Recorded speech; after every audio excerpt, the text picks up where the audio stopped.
Welcome back to the Culture of Currency, where today we get to handle the bullion of Australia. You will see in front of you 20 ounces of completely unique silver. No two coins are the same here. And the reason is because I want to show you the diversity of what's going on down under. Beautiful, beautiful things. There are two fantastic mints that you need to know about. The Perth Mint, which obviously many of you know, and the Royal Canadian Mint, which some of you know.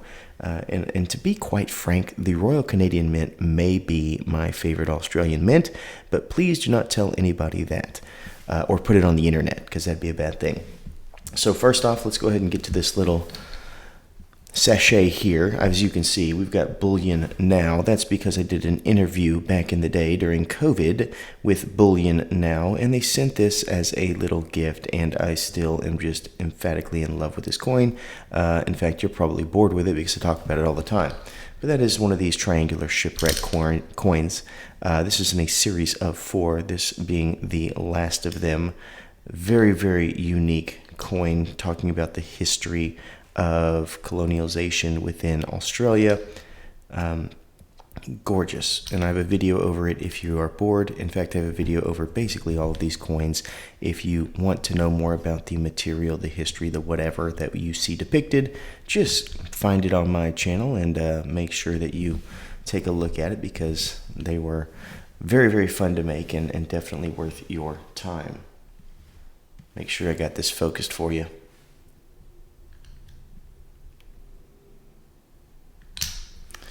Gorgeous, gorgeous coin. All right, let's see what we have next.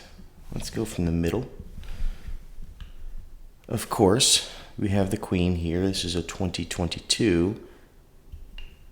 And perfect. This is from the Australian Zoo series, Royal Australian Mint. So this is fastly becoming one of my favorite series. I believe I have 3 from this series so far. I've missed out on a couple, but they highlight zoo animals. They're actually in their zoo, like this Sumatran elephant, which is fantastic because the Sumatra elephant is highly endangered.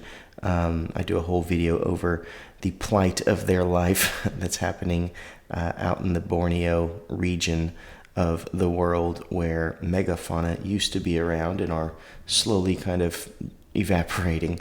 But beautiful coin, beautiful series, something definitely worth looking into if you love zoos, animals, or anything like that. They are high quality and usually not a very crazy premium. This is 2023. Notice we have the change in years here. This is the years of Queen Elizabeth's reign, which tells you this was after she passed. And this is the rough-toothed dolphin. So the marine flora and fauna, really more the fauna, which is animals, is highlighted quite a bit, as Australia basically is a giant coast.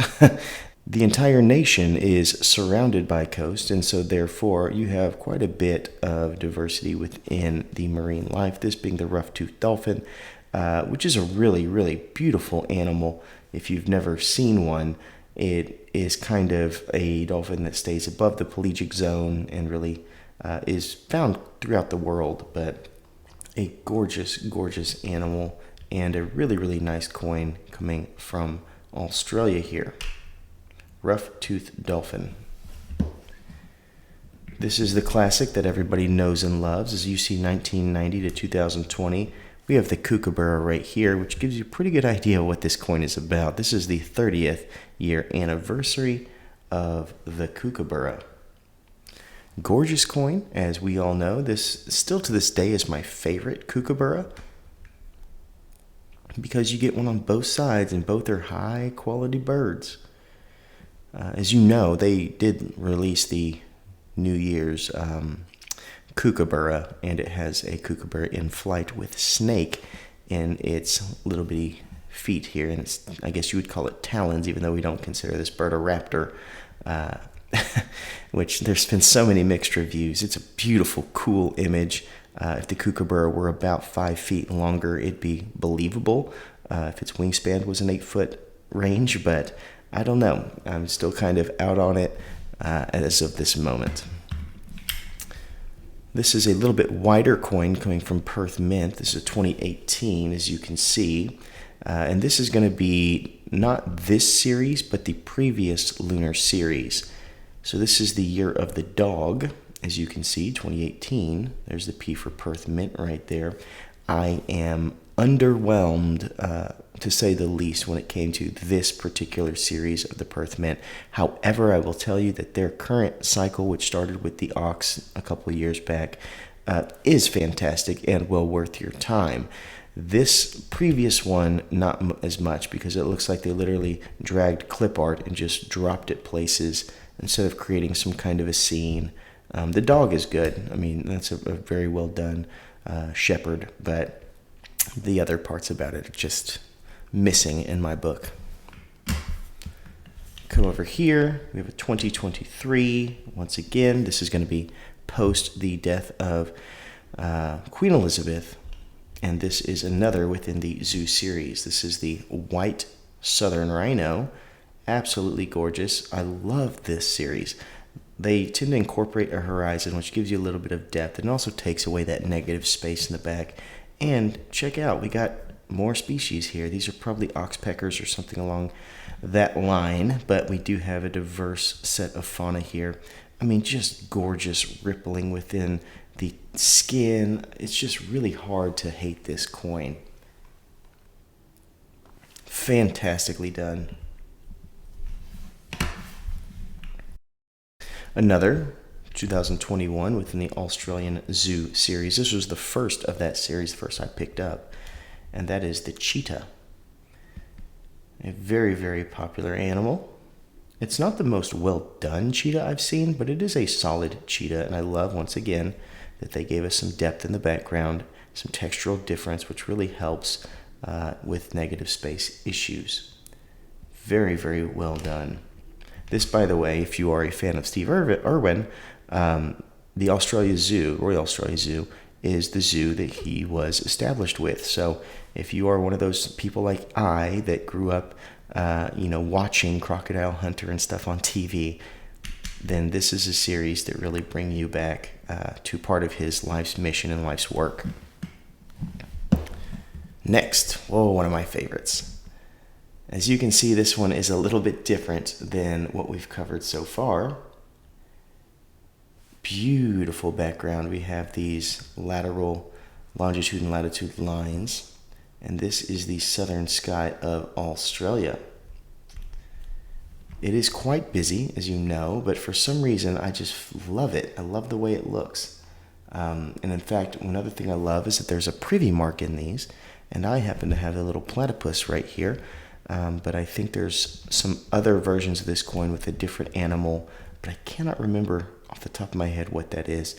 But one that I find to be extremely beautiful, and I know outside of Australia it kind of fell flat, but it's my understanding that inside of Australia these took off and were hard to find. So I'm very glad I got my hands on one. And I don't know if they still make this series. If you do, let me know in the comments, but it is absolutely just gorgeous. Really, really cool one. Here we are. This is the Sydney Opera House. I just did a video over this coin. This is the 50th anniversary of this beautiful building. Waves and waves, different kinds of waves, of course.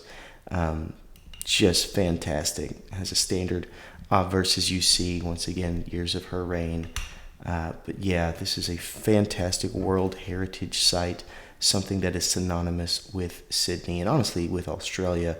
If I were to show this image without the Sydney Opera House on it, just randomly throughout the world, I think that it would be one of the more identifiable scenes, especially when it comes to architecture in the entire world. So really cool coin there.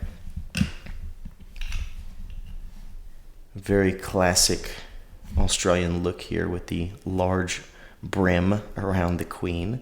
This is going to be the wedge-tailed eagle. This is a very, very big classic.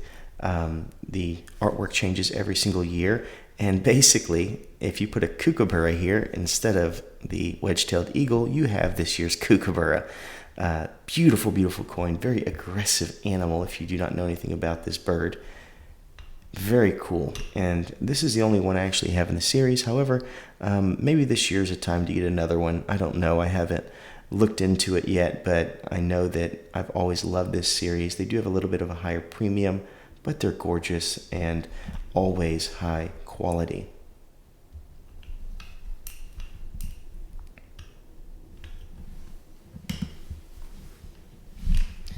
Next, once again, we have the wide rim. That's very, very synonymous with some of the older Perth coins.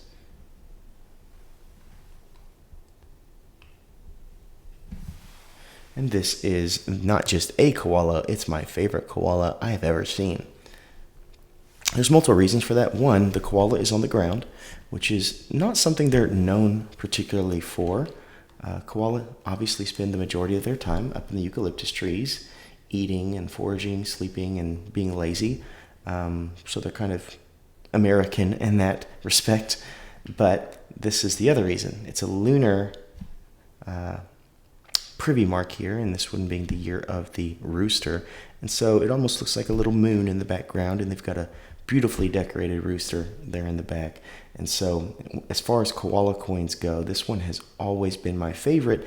And it's crazy that I actually ended up with this because I went to APMEX and it was like, hey, here's a random koala we'll send you. You don't know what it is. And this is the one they sent.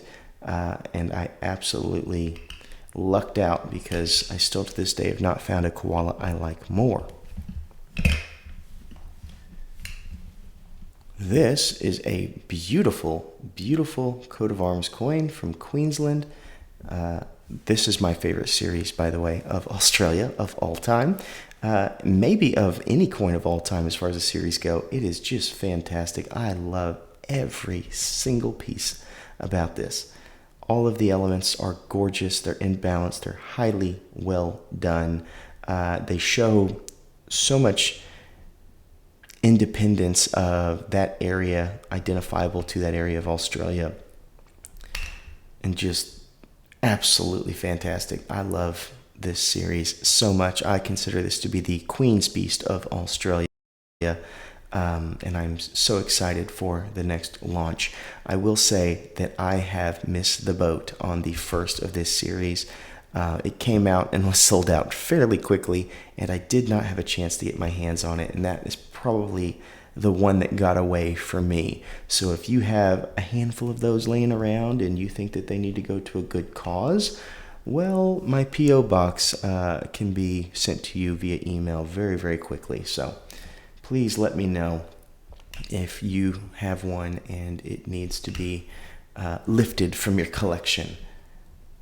So that is from the obviously beautiful land of Australia, covering the different regions. I don't know if they call them counties over there, provinces, what they call them, but basically it's kind of like in the United States. One would be New Jersey, one would be Colorado. This is Queensland. Another from that fantastic series right here, New South Wales. Beautiful. We have the Murano sheep. If you're a fan of Ugg boots or just high quality wool, that's probably going to be coming from the Murano sheep. Beautiful, beautiful flowers, and the kangaroo, of course, just gorgeous. And check that out. I mean, it's just fantastic. Just fantastic. Hard to beat that.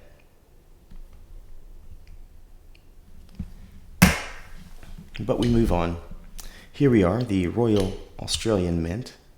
And this particular series I find to be currently the best lunar series on the market from just a design and art standpoint. When it comes to relevance to the culture, within people who really follow the lunar year, I'd probably go with Bhutan.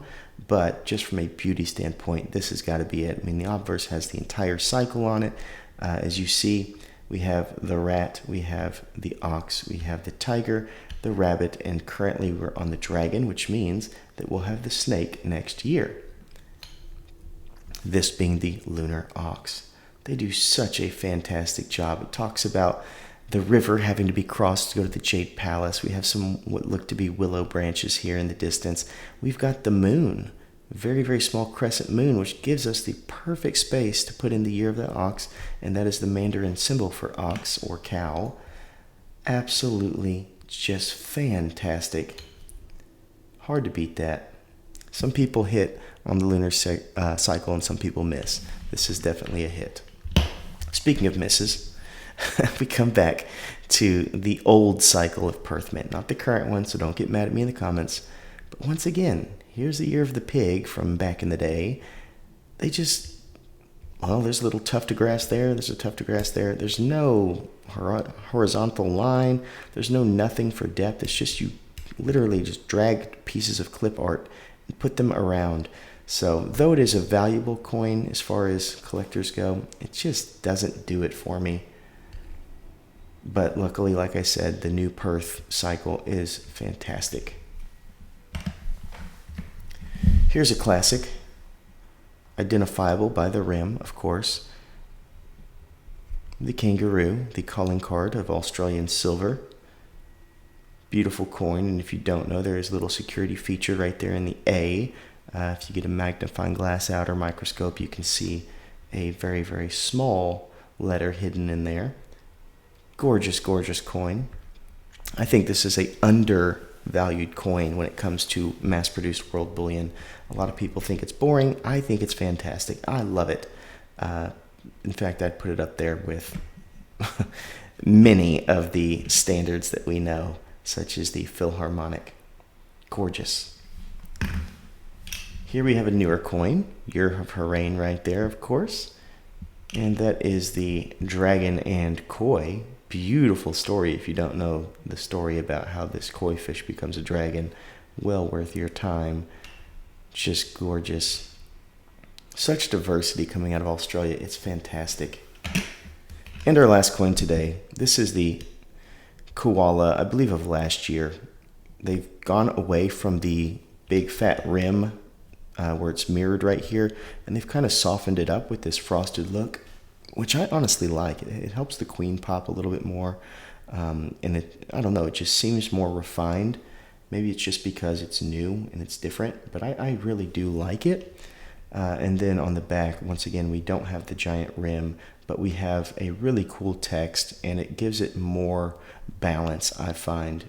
You can make the animal a bit larger, and you can kind of figure out where you need to center it in order to make sure that it is a well-balanced look.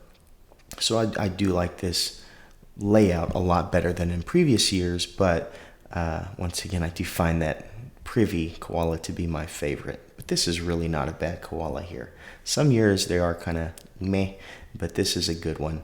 And I don't remember what this next year's issue looks like, if that's come out yet. I don't remember it off the top of my head. But this is a strong series worth people's time. There are other coins that I don't have here worth checking out, such as the emu and the Bramby and many others.